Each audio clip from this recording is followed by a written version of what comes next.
doing pretty good. First of all, on behalf of Colossal Boxing Talk and CJ, who's on the other line, How I you want to doing? thank you for taking the time out of your busy schedule to grant us this interview to ask you a few questions. CJ, you got anything you want to say? Yeah, how you doing, Okay. How you doing, Mr. Diaz? Just it's an honor for you to get us on the Colossal Boxing Show. I want to thank you for doing the interview, and we have a couple questions for you. No problem, man. I just finished training with Bradley right now.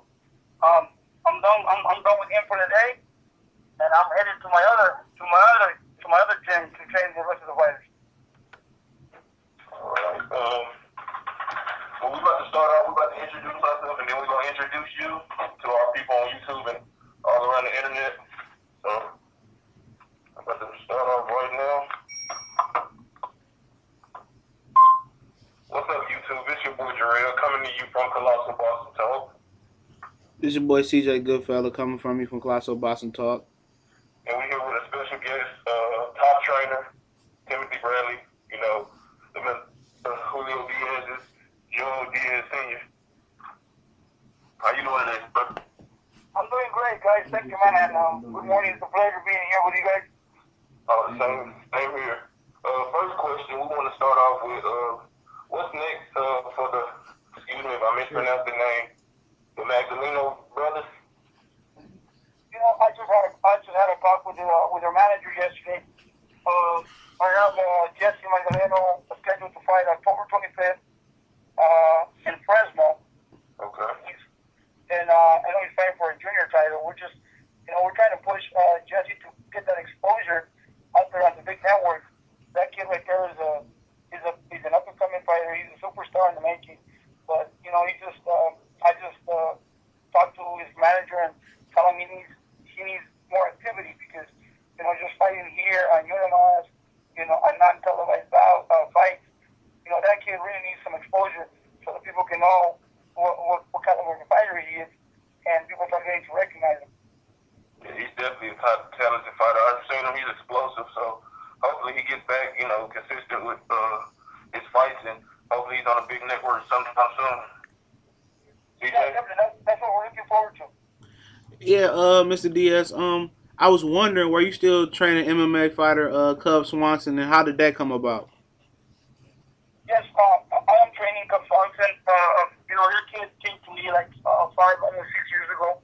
He wanted to learn the boxing sport, you know, because he did Muay Thai, Taekwondo, Jiu-Jitsu, and he wanted to learn the boxing. But like every other MMA fighter that comes to the gym, you know, you really don't see, you know, them put a lot of effort into it because, you know, they got so much going on. They got wrestling classes and, you know, Jiu-Jitsu and stuff.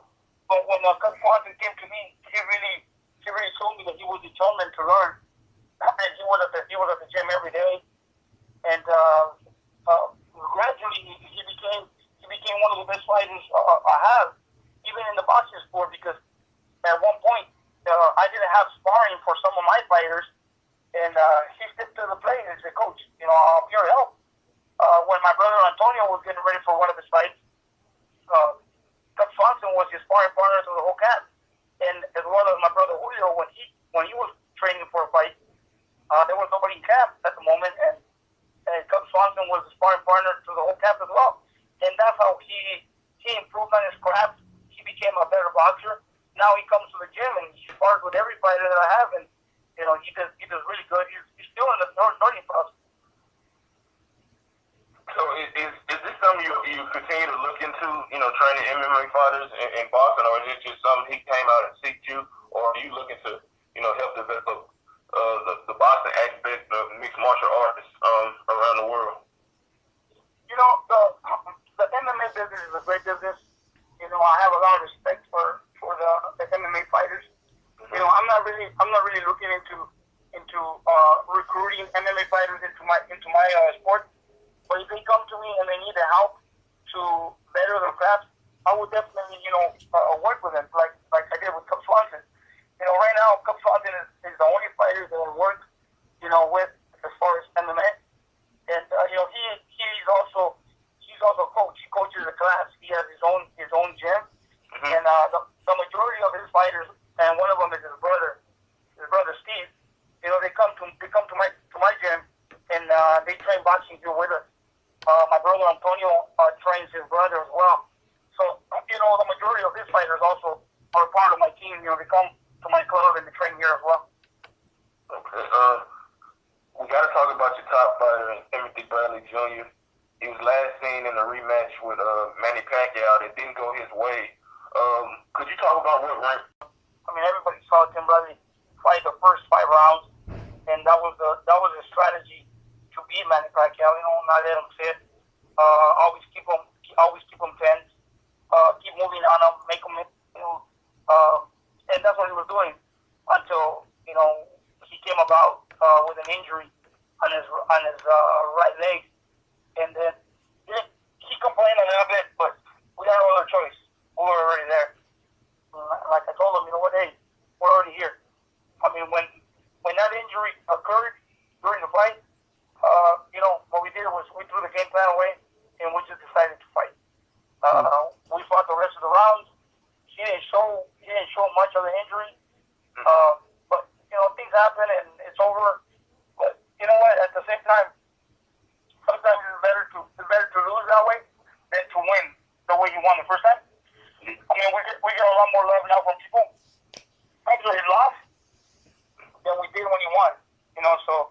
So I mean, he lost the fight. I mean, he's still right now. We just got out of the gym and he had to go to the doctor and get his leg taped up because he tore his muscle on his calf on the right leg, and it was pretty severe. But now he's getting back on his feet. He's got his leg taped up. Possibly you will see his leg taped up the day of the fight as well. But he's good. He's getting that mobility in his leg. He went through some training, therapy, but he's good now. He's getting back in the gym already second week, and he's looking at fighting in December, early December, first week of December. So whoever the opponent is, we're just gonna be ready because due to inactivity for all this time after the fight, he hasn't been doing much. He gained weight again the way he did before the Provodnikov fight, but he's back in the gym. He don't want to make the same mistake he did when he fought Provodnikov, and that was gaining so much weight and trying to lose it at the last moment.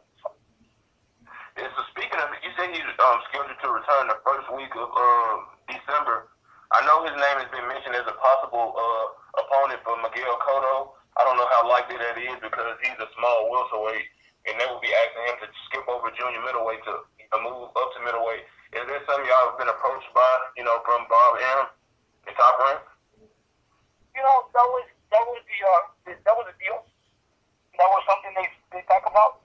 And fighting Miguel Cotto. I mean, I'll be more than happy to take the fight any day. Miguel Cotto is not a big fighter. He was at 140 at one point. He moved up to 47 and then went to 54. When he fought Sergio Martinez, he didn't even make 60. He was at 55. So, that says a lot. He's not a big fighter. He's not a huge fighter in body structure. But I don't think that's gonna happen. As far as I'm concerned, I just think that Miguel Cotto wants to take a lighter fight, something a lot easier, something he can put in his pocket, because I just see that he's reserving the possibility of fighting Canelo next year, and he don't want to, jeopardize his career right now. And Bradley can be a threat to anybody. I mean, it don't matter who it is. Bradley can be a threat to any fighter in that division. But that's what I think it's gonna be. We're just hoping to hear from Top Rank, but meanwhile we're getting ready, and whoever it is, we're gonna be ready for December. Mr. Diaz. I was watching Omar Figueroa's last fight, and you were not in this corner, and I was wondering, are you going to be in this corner, or you're not going to train him anymore as he moves up to 140 pounds? Omar decided to go back to Texas, to train over there for his last fight. I was there with him the last fight. I wrecked his hands, but I didn't work the corner. His father wanted me to, but I didn't know what kind of a training he had. I don't know what kind of a camp he did. I know that Omar is always struggling to make weight, and he always has issues, with his training as well. But he decided to stay back home and train over there, and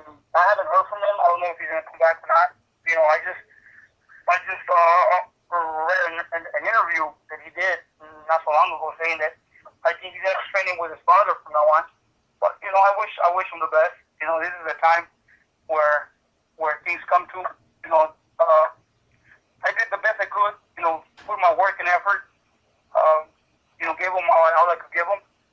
And I thought that together we were gonna come along and maybe build each other, build a name for each other. I mean, I already got a name. Bradley helped me out. He carried me along. I carried him along. We built a name for each other, and we're gonna keep doing it. I just think like Tim says, in this sport, loyalty and respect means a lot. But I wish the kid the best. If I'll keep supporting him. I love his style. I love his fighting style. He has a lot of heart. He has a lot of power. But it is what it is. I have a lot of potential here in my stable. And it's not the end of my career if you don't come back. I'll still be here. I think I'm gonna be in the sport longer than he is. I agree with that. Pictures were circulating on the internet of Victor Ortiz in your gym. We want to know if you were y'all starting up a partnership, or were you gonna be his trainer? And what did you advise him on? While y'all was working together. Victor Ortiz came to me before he did that movie, and he started training with me. He said that one day he woke up in the morning and he wanted to change his team. Something that he needed was to make a change in his life, in his career. And he woke up and one morning and said, I'm going to go down to India and try it out. At the time when he came here, I was working with Figueroa, and he saw the work that I was putting in. And since then, he says, man, I love this.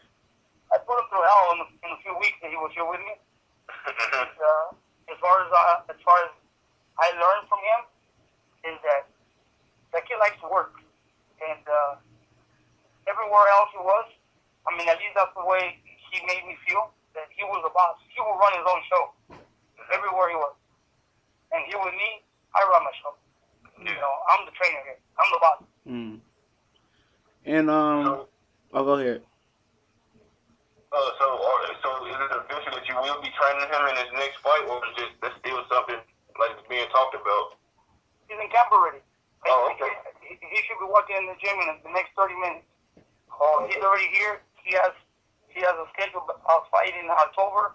Don't know what day, but that kid right now he's in the gutter. He has a lot to prove, and if I take him to a fight, he's gonna fight.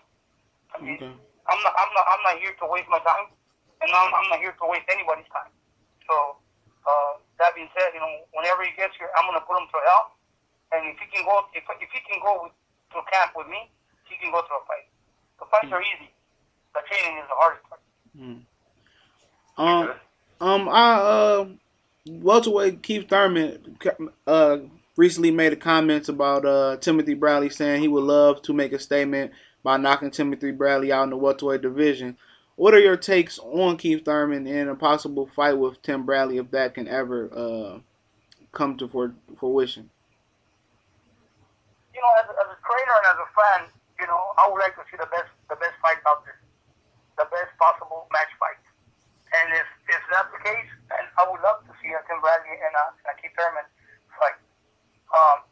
Keith Thurman is a great fighter. He's a good kid. He has a lot of power in both hands. A very, very, very unique style. Very explosive.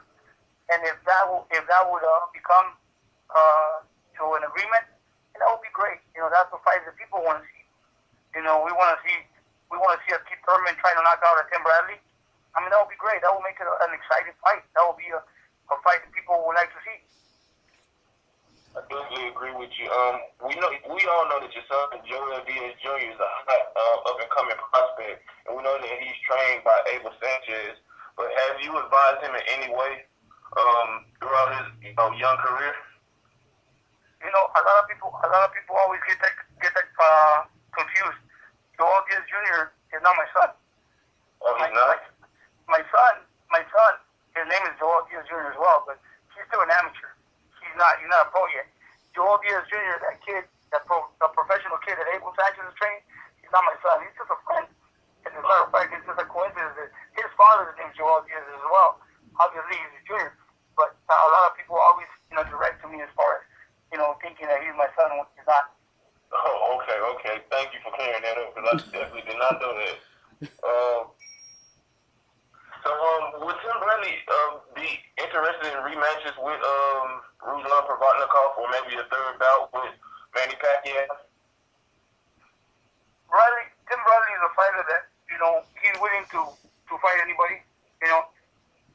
If the promoter says, Tim, you're going to fight Manny Pacquiao again, we'll do it. If the promoter says, hey, Tim, you're going to fight Ruslan Provodnikov, we'll do it again. You know what? We danced with him already. And we know what it takes to beat him. The first time was Ruslan. It was just, Tim Bradley was trying to prove something to the world, after all the negativity that, negative approaches that everybody gave him. But, a fight with a Provodnikov, I mean, hey, we'll take it. That's what we want to see. We want to see good fights. We don't want to see boring fights. We want to see good fights. Another fight with Manny Pacquiao, we'll do it again. Tim and Pacquiao, they danced twice already. And I think that the third one, they will give you guys another great fight. So, we're not here to take an easy fight, because as you guys can see, Tim struggled to get a little credit from the fans, and he got the credit the hard way. So, if Tim goes back and fights somebody that is not worthy of fighting, Tim will not get credit whatsoever. He'll drop his credibility. So, we need to keep it at that level and fight tough opposition in order for Tim to keep his credibility up there. What are your thoughts on the upcoming rematch between Floyd Mayweather and Marcos Maidana? As everybody know, it was a close fight. Some people thought Maidana won. Some people thought, Floyd won. In your opinion, who won that fight? And do you see it playing out much different this time? Honestly, I watched the fight over a couple times, because the day I saw it live. I think it was a close fight. I really did. Marcos Maidana came aggressive. He was throwing a lot of punches. He had Mayweather against the rope most of the time. But, he wasn't being very effective. He was throwing a lot of punches. I was counting, maybe 5, 6 punches, and out of those, he probably landed 1 or 2. And Mayweather didn't do a lot of punching, but every time he did, he was very accurate. That's what made the difference in the fight. And Mayweather was more accurate with his work than Maidana was. Maidana was aggressive. He was throwing a lot of punches, but he wasn't doing much damage. He wasn't being effective. And I saw the second half of the fight. That's when Mayweather sort of got his rhythm and started putting it together a little better. And I think this next fight is going to be better, because they know each other already. They've been in the ring already. They share the ring together. So I think Maidana's going to bring it. Maidana's going to bring it just like he did the first time, but Mayweather's going to be a little smarter on this one. He's going to fight his game, but he's taking it serious, because Mayweather is very stubborn, and he's going to prove to the world that he is Mayweather, he is undefeated, and he is the best pound for pound in the division. Mr. Diaz. I just really want to know what's going on with your brother Julio Diaz, and is he really going to retire, or can we see him in the ring at some point before he does retire? No. We're not going to make a mistake. I learned through the years. There's always a beginning and there's always an end. And for Julio, it's done. I will not put him again. He fought great fights. He fought Sean Porter twice. He fought American. Gave American a run for his money. Yes, he did. Came back and fought Sean Porter again. And then when he fought Keith Thurman, we talked and we said, what, this is an opportunity. We're going to give it all. Let's do it. You already lost to Khan. You drew with Porter, and you lost to Porter. Let's give it another try. If it works out, great. If not, hey, we call it quits. It's an opportunity. It's a world title fight. The money's good. I just don't want to see my brother fighting out there for peanuts, chump change. And at the end of the day, he gets hurt. He has a family. So that fight, he made a decent pay. He tried, stepped in there against a tough young fighter. It didn't work out. So you know what? It's called it quits.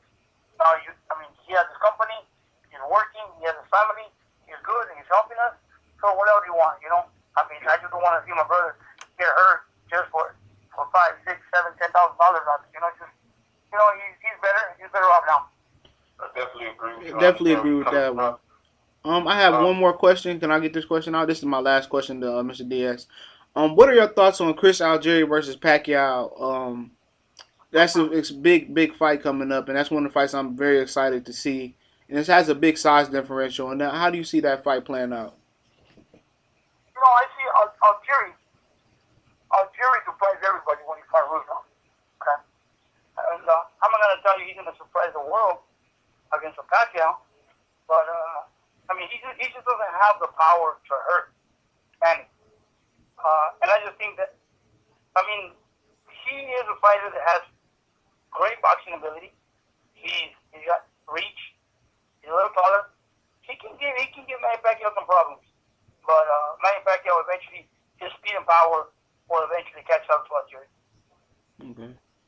What would you advise? I know the fight is far off. This is the last question. I just thought when you was explaining your reason for picking Pacquiao, if you was training Chris Algieri, what would you advise him to do to offset Manny Pacquiao's strongest assets? For Manny Pacquiao, you gotta use a lot of footwork, a lot of foot speed. A lot of footwork. You have to in and out, a lot of angles. Make him throw when you're not there. Make him miss and counter him. Always keep him thinking. If you make Pacquiao think, he gets in trouble. And I just think that Algieri has great boxing ability. He can establish his jab, while inviting Manny Pacquiao, and using some good angles, make him fall short, counter him. But you have to maintain a pace for the 12 rounds. And I don't know if Algieri can do that for 12 rounds. We want to thank you again for taking a few minutes out of your busy schedule to grant us this interview. I want to wish you and your fighters the best of luck in the future, and we look forward to seeing Victor Ortiz and Cam Bradley back in the ring against quality opposition. And we want to thank you, CJ. Yeah, I want to thank you, Mr. Diaz. Thanks a lot. Thank you guys, man. Have a good day. You too. Ready to share results. Thank you. Bye. Bye. Yo, Jarrell. Yeah. I'm going to hang up and call you back because I got to record it. All right.